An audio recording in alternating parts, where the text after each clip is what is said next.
Hi guys, it's Chip Morrison. Welcome again to my ConnectPal account. What do I do? Joanne C. the other day reached out to me by phone and asked me a very interesting question. She said, Chip, I have been working with customer and he just can't seem to understand what I'm saying. It's like knocking on a tortoise shell to get him to stick his neck out and hear what I'm saying. Well, Joanne, that is a very great question. Unfortunately, I don't have a simple answer. And the reason I don't have a simple answer is the intrinsic differences in people. People on a conscious level act differently. On an unconscious level, where they usually make business decisions, they respond differently. A lot of this has to do with the environments in which we were brought up in. We are molded and shaped by things that are around us and where we are. This is why in many cases in inner city areas, those kids can't break the mold and fall right back into the doldrums and problems that are associated with those kinds of environments. What you're really asking for is how to understand and deal in a relationship manner better with people.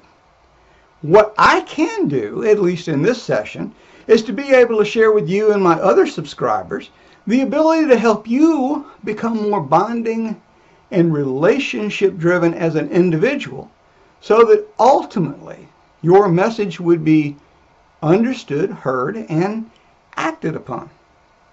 In any relationship that you have with someone, there's really only three ways to make it sweeter. You either change the person, change the situation, or you change yourself. And since changing yourself, at least temporarily, on a conscious level, is the easiest thing for you to learn how to do, that's what we're going to focus on today.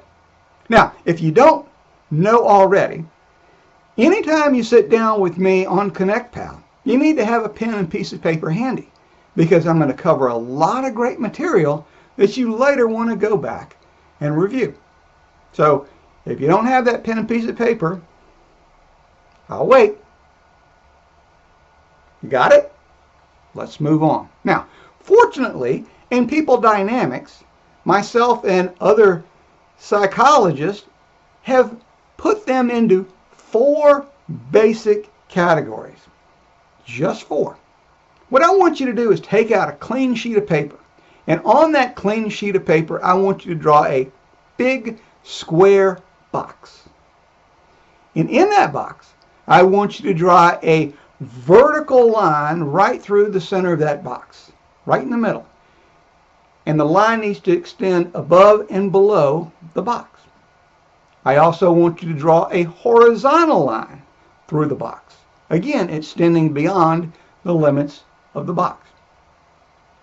If anybody in top management needs any help with this, you can text me now. Don't see anybody. Everybody's on the same page. Now, what you should have is four distinct boxes after you've done this exercise. In the upper right-hand box, I want you to put the letter D. In the lower right-hand box, put the letter T. In the upper left box, put the letter A. And in the bottom left-hand box, put the letter F. These stand for the D, driver, the T, theorist, the A, analytical, and the F, feeler. Now, all of the different modalities, which we call those four different types, on the right-hand side of the vertical line that you drew are more assertive individuals. The two on the left-hand side, the analytical and the feeler, are less assertive people. Above the horizontal line, being the driver and the analytical, they are less responsive people, and below that horizontal line, being the feeler and the theorist, they are more responsive. So let's take a look at each one of these modalities. You'll probably figure out pretty quick where you fall, which is one of the reasons why with some people out there, you seem to hit it off perfectly every time. You're like best buddies. Well, the reason for that is that they are more than likely in the same modality as you. So you instinctively, on an unconscious level, know how to communicate with them. What you have to learn, and where you need to focus, is spending time learning about the other 3 different modalities which you're not. Because when you can consciously change yourself to meet them, then you're going to be more likable to everybody. So let's talk a minute about the D, the driver. In my family, my wife is the driver. She is a very assertive, less responsive individual.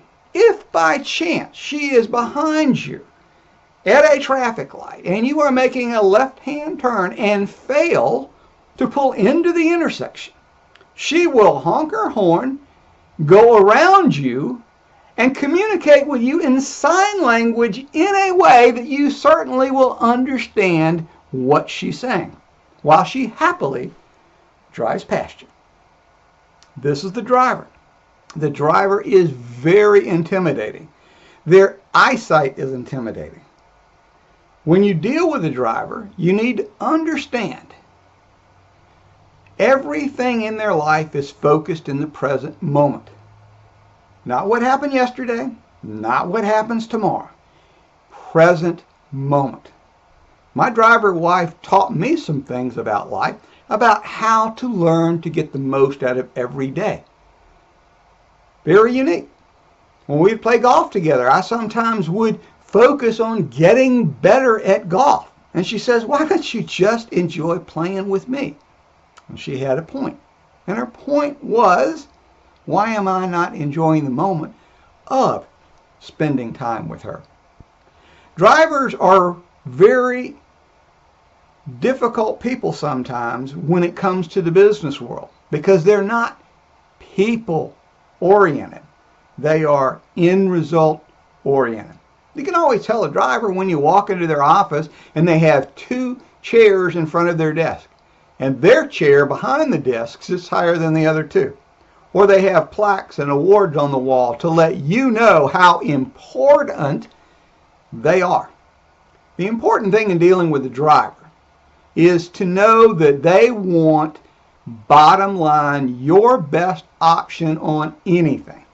Don't talk to a driver and ask them how the weather, how's the kids, all that other stuff. You will blow it.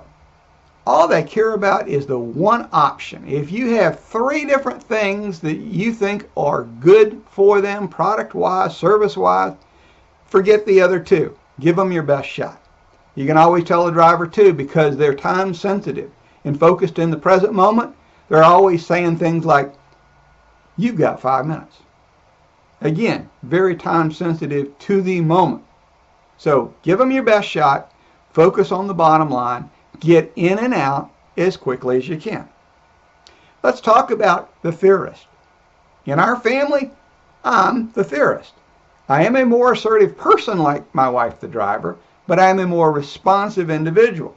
So that if somebody gets their feelings hurt, which is very typical with a driver, people try to please a driver. The driver always seems to find the one thing among many that they didn't do right.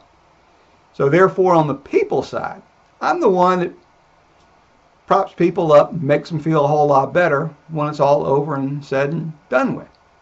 The interesting thing about a theorist like me is the fact that we are forward thinking.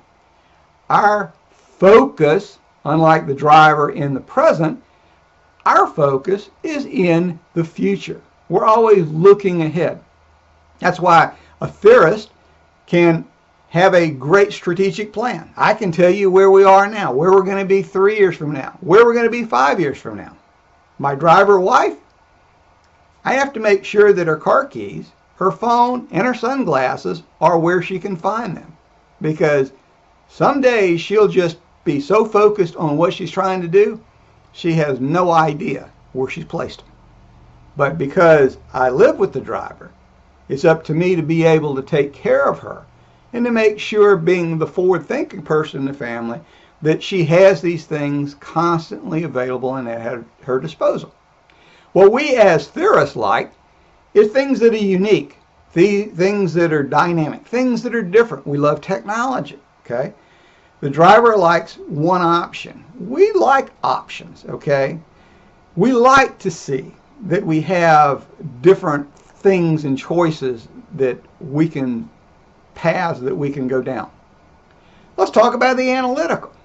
The analytical, the A, can actually stand for some part of the human anatomy, because these are very different people. These are the less assertive, less responsive individuals out there. These are people that question everything and over and over and over again need to see or hear the same thing. A lot of analyticals fall in the category of engineers, people that examine everything from top to bottom, backwards. These are the type of people from an industry that I'm from, real estate. They're going to walk the property lines. They are going to want to see every single part of that property. They'll want to see the property in many cases 2-3 times because they're analyzing every aspect of this purchase. The driver's focus, again, is in the present. The theorist, forward, in the future. The analytical is focused on the past, present, and future in that order, because they analyze everything. They think of what people in the past have thought of this decision they're making. The people today, friends and family, what are they going to think if they buy this particular home? Or in the future, how are people going to look at them making this particular purchase? With analyticals, you sometimes literally have to talk them into things to get them to buy. They like lots and lots of options. And not only do they like options, they like and deal with a lot of paperwork. The lower left-hand corner is the feeler. Oh, you can see these people coming a mile away. They're the ones that on the front of their car have the tag that says, "Let me tell you about my grandchildren." They are very people-oriented. Their past is the past. In other words, if you come into a feeler's home, a great indication that you're dealing with a feeler is the fact that they have surrounded themselves with pictures which relate to past events in their life. With feelers, it's very important for them to get to know you before you ever talk about a product or service in which you might be offering them. They want to know you because it is that relationship up front that decides how forward and how fast you go. So you've got 4 different modalities. You simply need to understand where you fit. You simply need to be able to change your thinking to deal with other people in their modalities, and then you become more likable to everybody. I believe in sales being selling yourself, again, a product or service. People have to like you before they understand you. They have to understand you, believe you. They have to believe you before they're ever going to trust you. What we're here talking about today, Joanne, and you subscribers, is how to become more likable, how to be more bonding, relationship driven with people. In future sessions, I'll be happy to share with you how to get them to understand you, believe in you, and ultimately trust you. I come from an industry of real estate where we have got a lot of mixed nuts jammed in the same can. There's a lot of varieties of people in my industry. But you know, as different as we all are, we have flavor. And once you understand a little bit on a conscious level about the 4 types of modalities of people that you're dealing with on a daily basis, you're going to find that you will appear to be more likable by other people. Hey, that's all the time we've got today. I hope you've enjoyed the Connect Pal events. I look forward to seeing you in the future. My time's up. Thank you again for yours.